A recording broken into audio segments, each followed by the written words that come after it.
Hi, everybody. Glad to be back with you. Thanks for tuning in and being a part of the program. It's Wednesday. A little quicker getting here than usual, but that's all right. No complaints.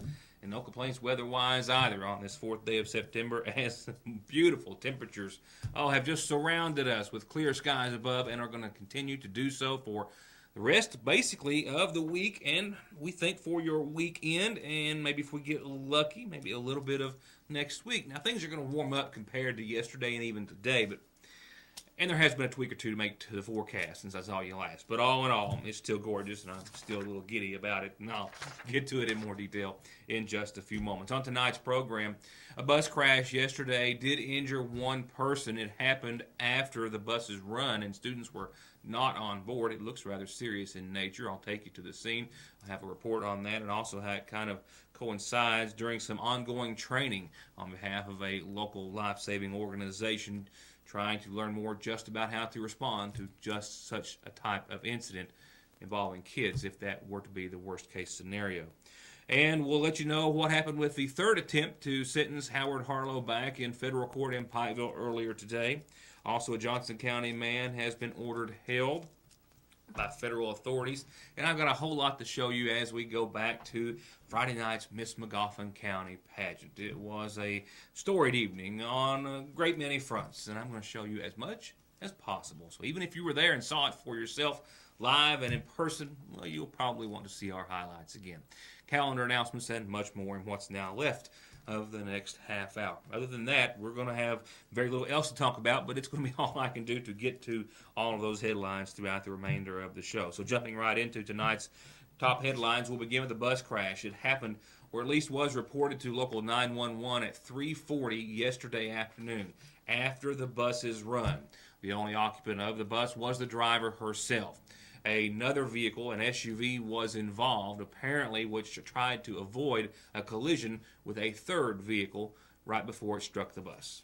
The Magoffin County Sheriff's Department says it was a best-case scenario, as there were no children on board the bus, only the driver, who refused medical treatment at the scene. The Sheriff's Department says there was a dark-colored SUV that you see there to the left of your screen that was traveling northbound on Route 7 right in front of the B&D Grocery Mart, and it came upon another vehicle traveling north, and in order to avoid a collision with the rear of that vehicle, the dark-colored SUV went into the southbound lane, and that's when it collided with bus number 935 of the Magoffin County School District. You can see where both vehicles came to a final rest.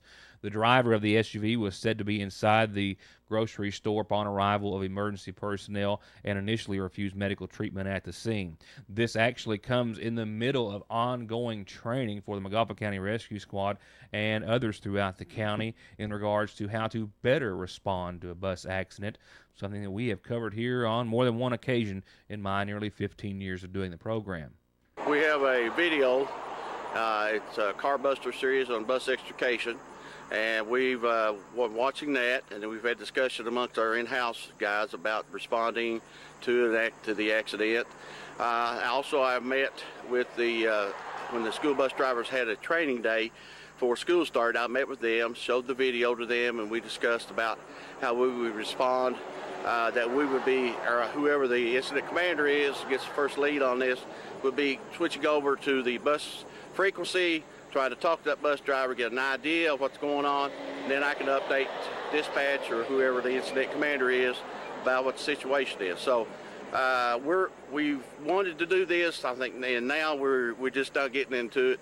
And eventually, I think school board is looking at donating a surplus scrap bus for us actually to do some extrication, cutting, making a entrance into the bus, may have some play children to emphasize, their injuries. So we're still working on this.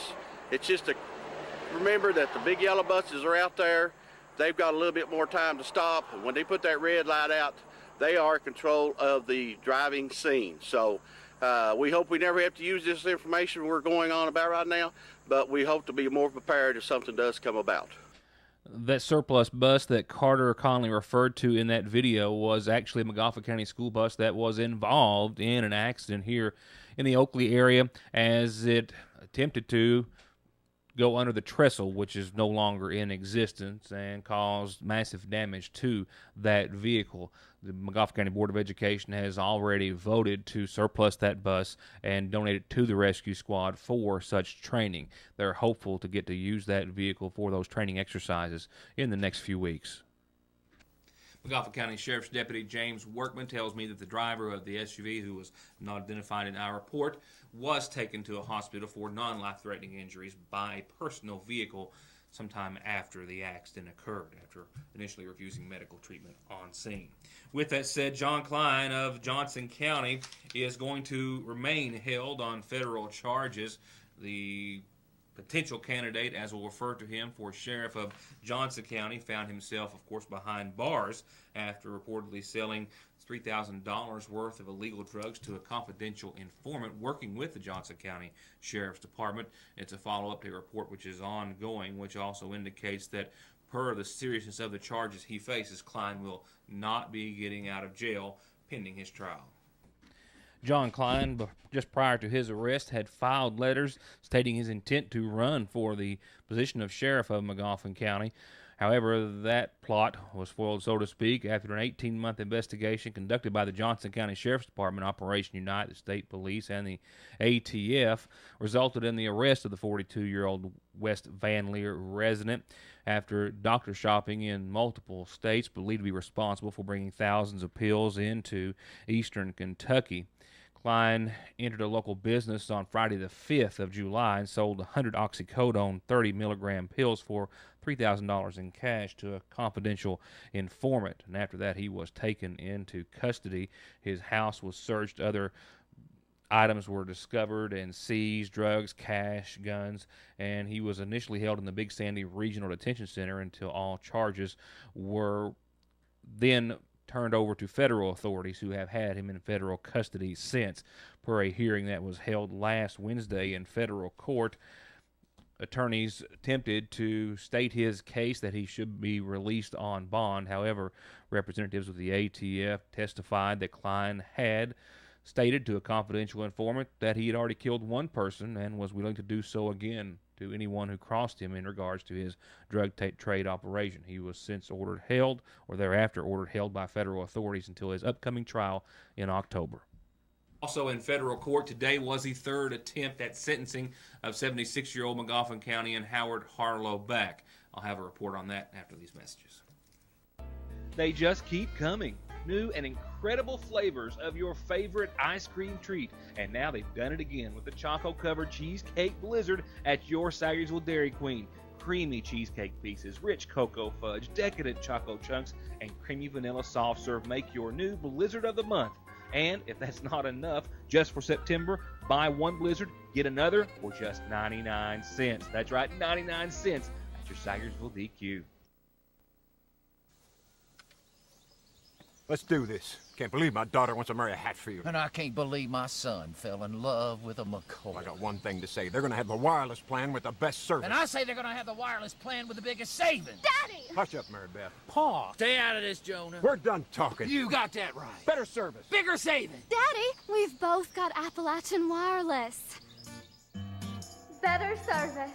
Bigger savings. That's today's Appalachian Wireless. Sayersville Nursing and Rehabilitation Center is proud to announce the newest members of our family, Administrator Lane Jones and our full-time chaplain Mark Campbell and volunteer Richard Green, new faces with the same sincere desire as these, to assist you and your family with short-term rehabilitation solutions or long-term nursing care needs, close to home and those that you love. Sayersville Nursing and Rehabilitation. Check out our daily specials to get even better after 4 o'clock only at your Sayersville Lee's Famous Recipe, where Thursday is Dipper Day. That's right, get our boneless wing dipper meal with your choice of 2 homemade sides and a biscuit for just $4.99 or only $4.29 after 4 p.m. only at your Sayersville Lee's Famous Recipe. Stop by to see how, with a guaranteed trade-in, you can drive off in this gorgeous 2011 Hyundai Sonata for $17,950 or $299 a month, or how to drive off with a little soul for $12,950 or $235 a month, or how to drive off with a lot of style in this Dodge Ram Daytona at $15,950, all at Premier Motors in Paintsville. Harlow Back, 76 of Magoffin County, was apprehended by local, state, and Unite authorities on the Mountain Parkway after illegally transporting prescription pills that he obtained from a pill mill, if you will, in Florida, which authorities have accused him of doing on numerous occasions and also conspiring with other individuals to do so as well. They allege that over the course of several months, he imported more than 45 to 50,000 pills into Magoffin County for resale on the street. After a trial, and he was found guilty of those charges. There, as of today, has been 3 attempts at sentencing for Harlow Back. Today was the third date set aside for sentencing of the Magoffin County in his drug conspiracy case, which involved other Magoffin Countyans as well. However, in the middle of the process today, during this third attempt at sentencing, Back fired his attorney and then requested to represent himself from this point further. He claimed that his former attorney, who was present, and his current attorney at the beginning of today's proceedings, was lying to him about testimony that was entered on Back's behalf during his trial, and that he also hadn't had a chance to review all of his records with his attorney, and he also informed the judge that he thought he should be able to read his entire records throughout the court proceedings and his case. The judge said that amounted to basically what would be called a book. However, the most important parts were in his records. It was at that point that Harlow turned around and fired his attorneys on the spot, attempting to avoid sentencing, it was believed. He wanted to represent himself. The judge was going to allow it and did allow him to represent himself for the remainder of today before appointing a public defender to represent him for his next sentencing. The judge reminded him that he was facing 20 years on each of the 13 charges and reminded him that is 260 years total. The judge also said that he strongly urged him to use an attorney and not represent himself. Back claimed that he could not afford an attorney. The judge then appointed one to him, and a new sentencing date has been set for November the 5th at 11 a.m. and once again in Pikeville Federal Court. The judge also informed Back that he indeed would be sentenced regardless on the 5th day of November, and that would be his final sentencing date. We will, of course, have someone in the courtroom and see what transpires then. Here's what was transpiring, so to speak, in Sagersville at the soon-to-be Sagersville subway, of course, completely destroyed by the tornado of March the 2nd. It's been a long process. I've referred to it on a couple of occasions, and I don't think anyone is any more excited or enthusiastic about getting the subway in Sagersville back open than the Onis, even though a lot of us are anxious to sit down inside the new restaurant. Nevertheless, the entire rebuilding process, I feel comfortable in saying, has turned into a bit of a nightmarish process for the Onis. Ginger Oni is going to sit with us tomorrow and tell us about what she can, or wants to, I guess we'll say, about all the events that have led up to what is finally going to be the opening. They've had some major setbacks due to no fault of their own, but Blacktop was going down today. They have made some corrections to the building and structure and contents that had to be made after the last contractor was relieved of their duties, and they are getting very close to opening. I'll let her give you a date, or at least a tentative one, tomorrow. She's going to talk to us about just how close to being back open the Sagersville subway is. We're looking forward to that story, and to a sandwich. For now, though, let's find out what's happening on tonight's community calendar, brought to you by these folks at Magoffin Farm Bureau. Starting off with a special anniversary wish tonight on this 4th day of September. A happy 10th anniversary to Chris and Gwen McKenzie. They love you lots, says a whole lot of friends and family, and want to wish you the happiest of anniversaries. Happy 10th to Chris and Gwen McKenzie. Reminders on the community calendar include one of the Storm of Praise Youth Fest bike and car show this Saturday with live music in front of the IGA in the parking lot. It starts at 11. It's hosted by There Is Hope Ministries. They've got all sorts of entertainment and a wonderful day for everyone. Bring your favorite or best car or bike down for the show and join them. You can call 349-3927 or 496-7223 if you've got any questions. An invitation to you to attend a fun horse show or to compete in this Saturday the 7th at the Morgan County Equestrian Park, hosted by the Elk Creek Free Will Baptist Church. 29 classes. To find out more, call 349-1163 or 743-2211. I've got a couple of announcements I don't have typed in. A yard sale, I am told, at the Bradley Free Will Baptist Church this Saturday the 7th. They're in Burning Fork. It will be inside and outside the church because they've got so much stuff. It starts at 9. I'll remind you for the rest of this week. And here's one from the Bloomington Mountaineer Volunteer Fire Department. They're having a benefit for Mason Gamble to pay for medical bills that he incurred when he was injured while working on the new Bloomington Fire Department house. They're going to have entertainment and food at the community center here in Sagersville, and it's going to be this Sunday the 8th at 3. They've got all sorts of entertainers, a soup bean dinner, other food items, a cake auction, and all sorts of other things to hopefully raise some funds to help support Mr. Gamble. They hope you will attend. I'll remind you about that throughout the week as well. Funeral services tonight are brought to you on behalf of our friends at the Magoffin County Funeral Home, with services to be held tomorrow in honor of 78-year-old Anna Mae Talby back of Mine Fork Road, who passed away on Saturday. She's survived by her husband Gene and sons Otis, Gene, and Don. Surviving daughters include as well Anna Lou Back, Pamela Jean Back Gullett, and Deborah Back Bryant. Visitation continues this evening and until services. They start tomorrow morning at 11 from the Sagersville Funeral Home. We'll be right back.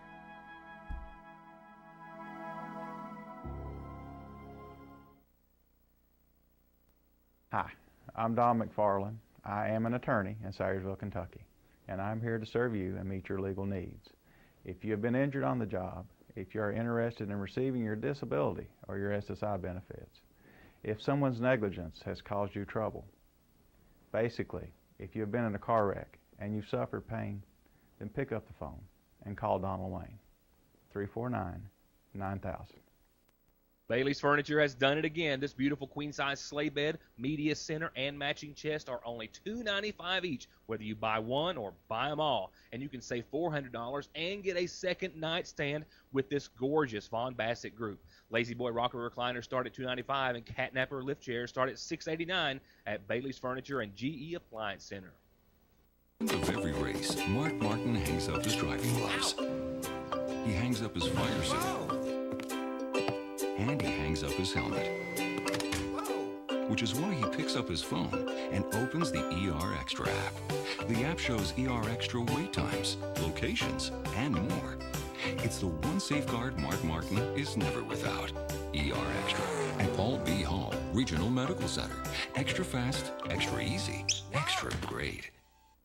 Before you call anyone else, call Asphalt Paving Company, APC, for a list of local and area paving jobs that they've done and still look great after 15 or 20 years, and for an estimate on your blacktopping project. Driveways, parking lots, residential or commercial. APC has a 10-year guarantee, decades of experience, and a reputation for using the best materials to pave, resurface, seal, or stripe your property. APC, 859-983-6433. 170s, 500, 570, 800, 900s, 2 seats, 4 seats, Razors, Rangers, and XPs in the hottest colors with the coolest accessories with the best financing available and rebates up to $1,000 at Connelly's, Kawasaki, and Polaris of Paintsville. Faster, friendlier, family-owned Parkway Pharmacy, open 8:30 till 6:30 Monday through Friday in the new Magoffin Medical Plaza under the care of local pharmacist Jesse Rudd. To make Parkway Pharmacy your pharmacy, come by or give us a call at 349-4400. The Miss Magoffin County pageant, a prelude for one lucky young lady, or should we say deserving young lady, to go on to Miss Kentucky, is always history in the making. It was a little more storied perhaps this time around, as saying goodbye to the former Miss Magoffin County meant saying goodbye, at least in name, to a young lady who has a lifelong history on the stage of the cabins in downtown Sagersville. We'll hear a few words of her saying goodbye to all of her supporters and fans, and then we'll hear as Jimmy Neal Caldwell announces your new Miss Magoffin. Contestant number 1.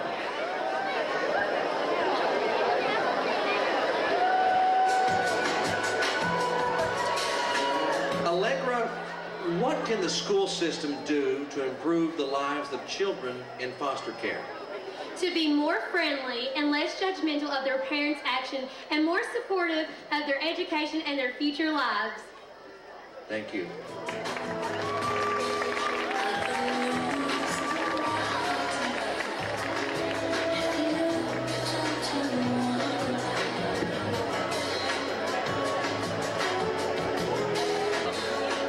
Contestant number 2.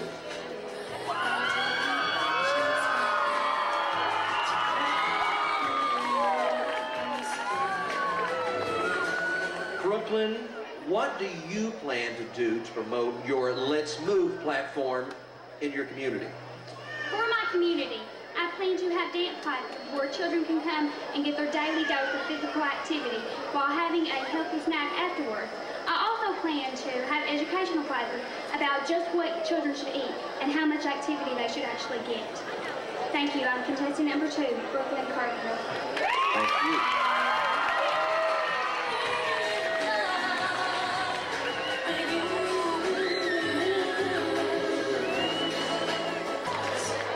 Crystal, how do you think that federal funds should be allocated for pediatric cancer research versus adult cancer research? I think that federal funds should be split at 50-50 for federal cancer research and pediatric cancer research. Thank you.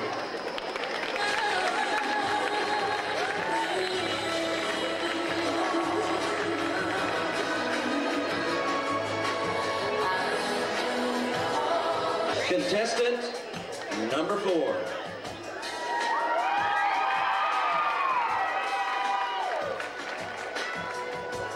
Lindsay, how could you utilize social media to encourage your peers to donate blood or to become an organ and tissue donor? Well, many people my age have social media sites such as Facebook, Instagram, and Twitter. And when you post on these sites, you always get an overwhelming response. If I was to post something about organ and tissue donation, I'm sure I could spark the interest of people my age. Thank you. Thank you.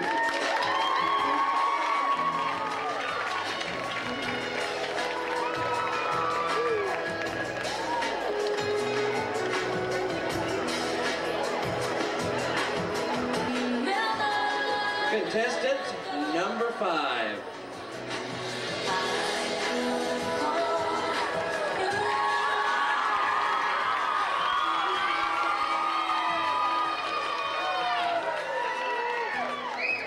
Julie, how should physical education courses in schools be improved to better promote physical fitness amongst the students?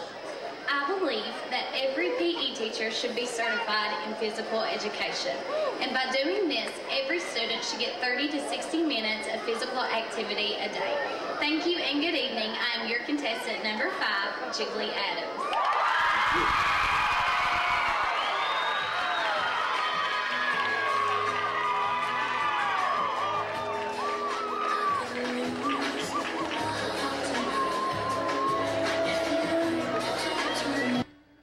But before we could crown a new Miss Magoffin, we had to say goodbye to the current Miss Magoffin. We've had Miss Magoffin counties go on to be Miss Kentucky. We have been graced in the presence of a lot of beautiful and talented young ladies, but none perhaps with any more of a storied history on the stage at the cabins of downtown Sagersville than Miss Allison Lovely. One petite Miss Magoffin.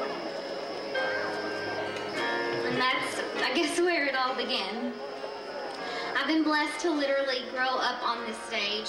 Through the years, I've been able to hone my craft and develop my self-confidence through competing in the Founders Day pageants. Besides holding the titles as I moved up in the age categories, I've had the amazing opportunity of representing Magoffin County twice at the state level. First, at Miss Kentucky's Outstanding Team, where I was fortunate to win the crown. And most recently, as Miss Magoffin at Miss Kentucky, I was honored to be named second runner-up to the prestigious Quality of Life Award, as well as placed fourth runner-up to the title. During my reign as Miss Magoffin, I've been presented with countless unforgettable opportunities.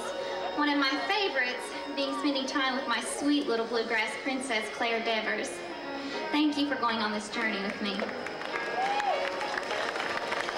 The girls have all been so great that there has been a tie for Miss Congeniality. So we only have one award, but I'll order another one. And the winners are contestant number 1, Allegra Howard, and contestant number 2, Brooklyn Carpenter.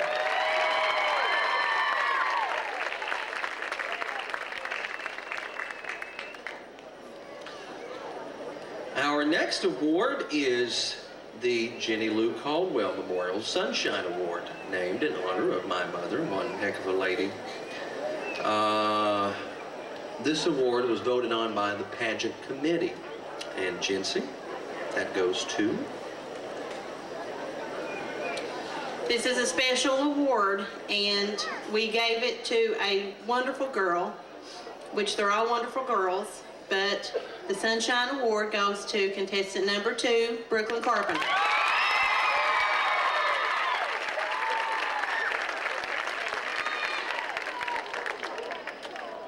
Now, our next award is the People's Choice Award. This award goes to the contestant who sold the most People's Choice tickets at this year's Community Day event, and that was held on August 17th at Ramey Memorial Park. And who is that winner?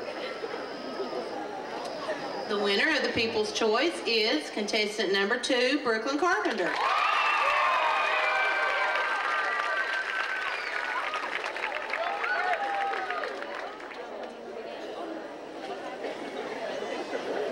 Now, for the big awards that are all sealed in my hand. The next award is the swimsuit. This goes to the contestant that the judges felt presented herself the best in lifestyle and physical fitness in the swimsuit category. And that winner is... Crap, I'm not even trying. I don't really know it. Contestant number 5, Julie Adams.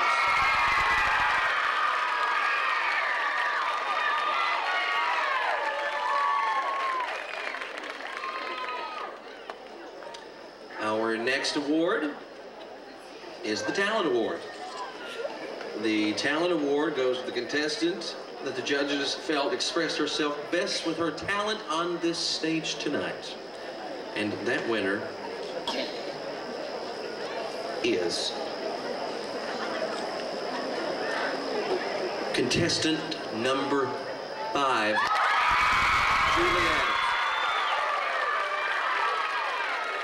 Fantastic job.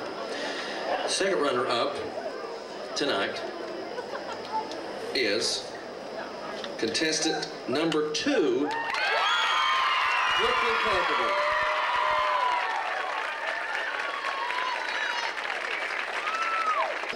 And your first runner-up is contestant number 5, Julie Adams.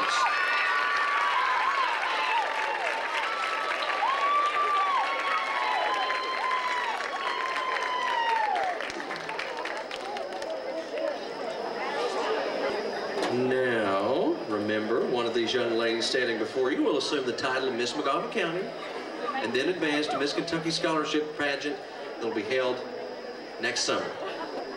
And that's in Lexington. And while you're there, come see me. And your new Miss Magoffin County is, for the years of 2013, 2014, contestant number 4, Lindsay Phillips.